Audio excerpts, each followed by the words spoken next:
Football for Kids podcast with me, Darren Rees, and welcome to yet another brand new episode on a young German superstar who goes by the name of Jamal Musiala. Before we get into this episode on the Bayern Munich attacking midfielder, we've got two shout-outs to do. The first one came in via Patreon, so a big shout out to this Patreon supporter, and it says, "Hi Darren, can I please have a shout out?" Of course you can. My name is Johannes and I'm 13 years old and I play for my school soccer team. I'm a Barcelona fan and I would love for you to do an episode on Johan Cruyff. Well, Johannes, the 13-year-old who plays for their high school soccer team, a massive shout out to you, and you'll be pleased to know that I have got an episode on Johan Cruyff. It's already out there. You can go and give that a listen along with everybody else. And lastly is a birthday shout out. So, a massive happy birthday to Caleb, whose birthday it is on the 8th of March. Caleb lives in Australia with his dad Warwick, and I was lucky enough to meet the pair of them not so long ago, as they are on the new series of Kids vs Adults. And let me tell you, it is a cracking episode. So, a massive shout out to you, Caleb, and a huge happy birthday for the 8th of March when that comes round. Right then, let's get into it, shall we? And let's talk about the story of Jamal Musiala, which begins in Stuttgart, a city in southern Germany, where he was born on the 26th of February 2003. Jamal grew up in a family full of different cultures.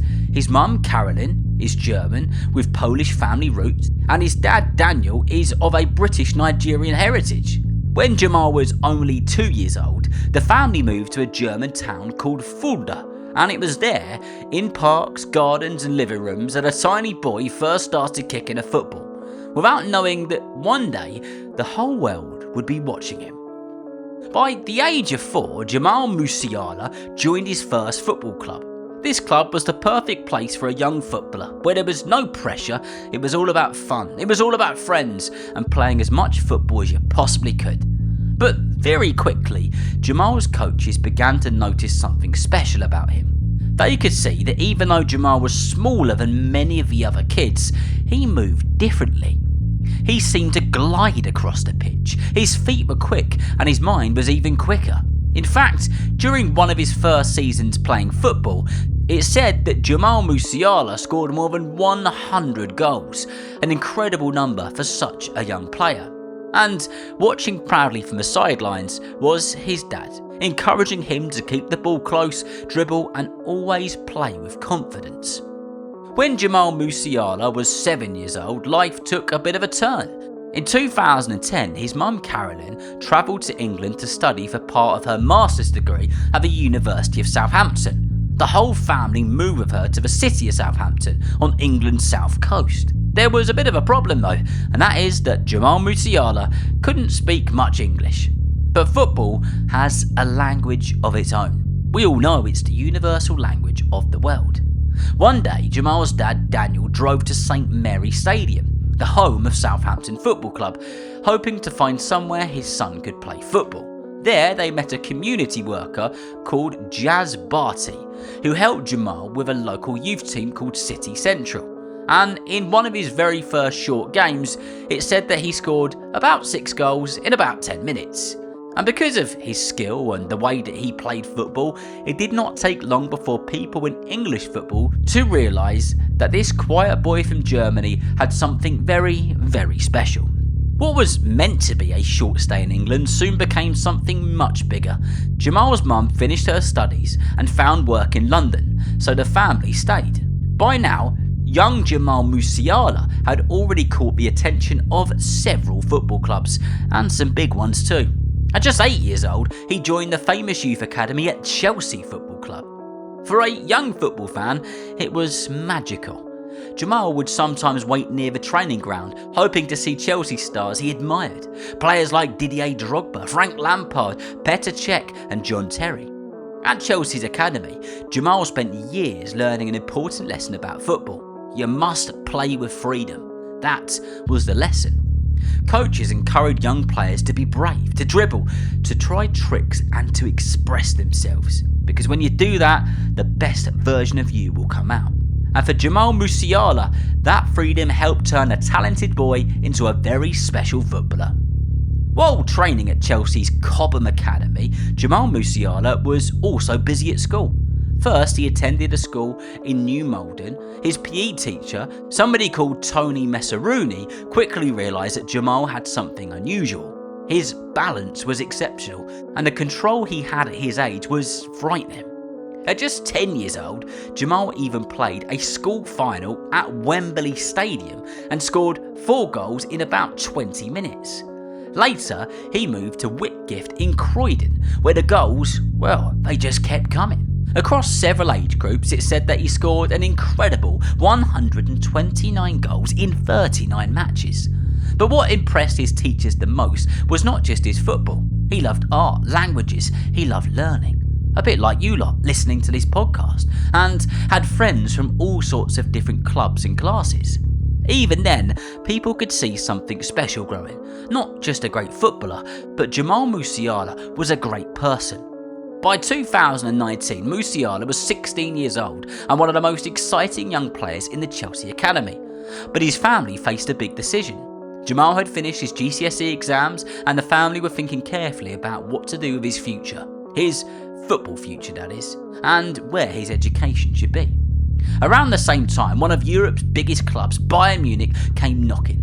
Bayern Munich in the German Bundesliga offered Jamal a chance to join their academy. So the family made a brave choice. Jamal would move to Munich and he would start a new chapter. It was not easy, that's for sure. Just before the move, Jamal Musiala suffered a broken jaw, which needed surgery and a metal plate to help him heal. When he arrived in Bayern Munich's training centre, called the Bayern Campus, he was quiet, slim and still very much recovering. Some people wondered if he was strong enough for German football, but what they didn't realise yet was just how magical this kid was with a football at his feet. At Bayern Munich, Jamal Musiala quickly began learning from some brilliant football minds. One of them was a former German striker called Miroslav Klose. Klose worked hard with Jamal, helping him improve parts of his game like defending and positioning on the pitch. Another important mentor was an experienced coach who loved Jamal's creativity and quick thinking on the ball. And then on the 20th of June 2020, a huge moment arrived. At just 17 years old and 115 days old, Jamal made his Bundesliga debut for Bayern Munich against a top German team. He became the youngest player that day to play a league match for the club. It was a dream that was becoming very, very true. As Jamal's career began to rise, one very important question appeared. Of course it did. Which country would Jamal Musiala end up playing international football for? Because of his life and his family background, Jamal had several choices. He had played youth football for England, he was born in Germany, and through his father he had connections to Nigeria. By 2021, the decision couldn't wait much longer. The then manager of Germany spoke with Jamal and explained how much Germany believed in him, and thinking carefully, Jamal followed his gut. On the 24th of February 2021, Jamal Musiala announced he would play senior football for the German national team. And at that time, he had something lovely to say about his decision. He said, "I have a heart for Germany and I most definitely have a heart for England. Both hearts will keep on beating." As Jamal Musiala grew into the first team at Bayern Munich, there was one teammate in particular who helped him out enormously. You might have heard of him, his name was Thomas Müller. Müller often acted like a big brother, sharing little bits of advice about positioning, timing and understanding the game. Musiala said that those conversations helped him. They helped him think about football in a bigger, better and smarter way. Today, when you hear him talking about football, he explains the game like this: part instinct, part strategy. Before the ball even reaches him, he is constantly scanning the pitch, looking left, right and forward for space. His dribbling has become famous too. Even though he's about 1.84 metres tall, which is pretty tall, Jamal moves with incredible balance and super quick feet. After choosing to represent Germany, Jamal Musiala quickly became an important part of a German national team.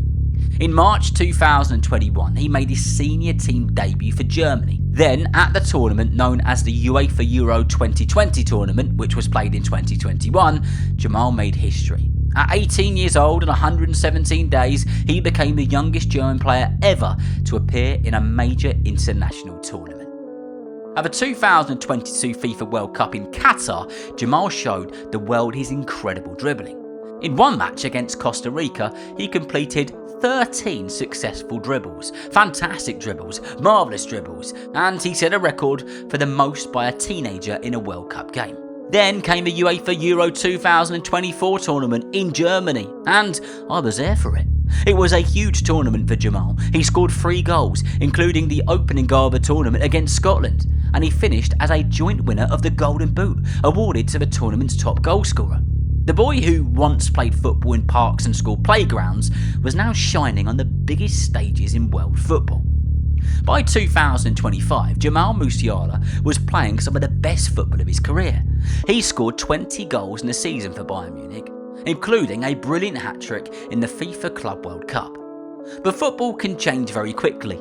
On the 5th of July 2025, during a match in Atlanta in the United States, Bayern Munich faced PSG in a big quarter-final, a proper match with loads on the line. As Musiala chased the ball near the goal, there was a heavy collision with the PSG goalkeeper, Gianluigi Donnarumma, who I've also done an episode on. Jamal suffered a serious leg and ankle injury and had to leave the pitch. He was flown back to Munich the next day for surgery, beginning a long and difficult recovery. But great athletes are not only defined by their best moments, sometimes they're defined with how bravely they fight their way back. After months of recovery, Jamal Musiala worked his way back onto the pitch. In early 2026, he slowly rebuilt his match fitness for Bayern Munich, step by step, minute by minute. Then, on the 21st of February 2026, he made his first Bundesliga start of the season against Frankfurt. Another special milestone would follow. At just 22 years old, Jamal reached 100 Bundesliga wins, becoming the youngest player to ever reach that number. Off the pitch, life was changing too.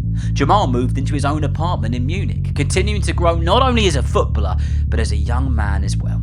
And with the 2026 World Cup on the horizon, Jamal Musiala has a clear goal in mind. And that, of course, is to be ready. Ready in his mind, ready in his body, and ready to inspire the next generation of footballers who dream of doing exactly what he's done. And that is the story of Jamal Musiala, so far anyway. We'll absolutely have to do a part 2 on him in the future. He was a little boy kicking a ball around in parks in Fulda, Germany, a young player learning his trade on the south coast of England in Southampton and in London, and now a footballer dazzling crowds at Bayern Munich and for Germany. But here is the most important part of the story, the bit to remember. Jamal did not get there because it was all easy, because if it was easy, everyone would do it. He moved countries, he learned new languages, he faced huge decisions and suffered injuries. And every single time, he kept going. So, if you love football, if you've got a dream, remember this. Every great player once started exactly where you are, with a ball, a bit of space, and a courage to try and be brilliant. Who knows, maybe one day I'll be doing an episode about you. So remember, if you know someone who loves football just as much as you do, then please tell them about the Football for Kids podcast. And whether you're playing football soon, watching it on the telly, or pitchside, I hope that you enjoy the game. See you next time.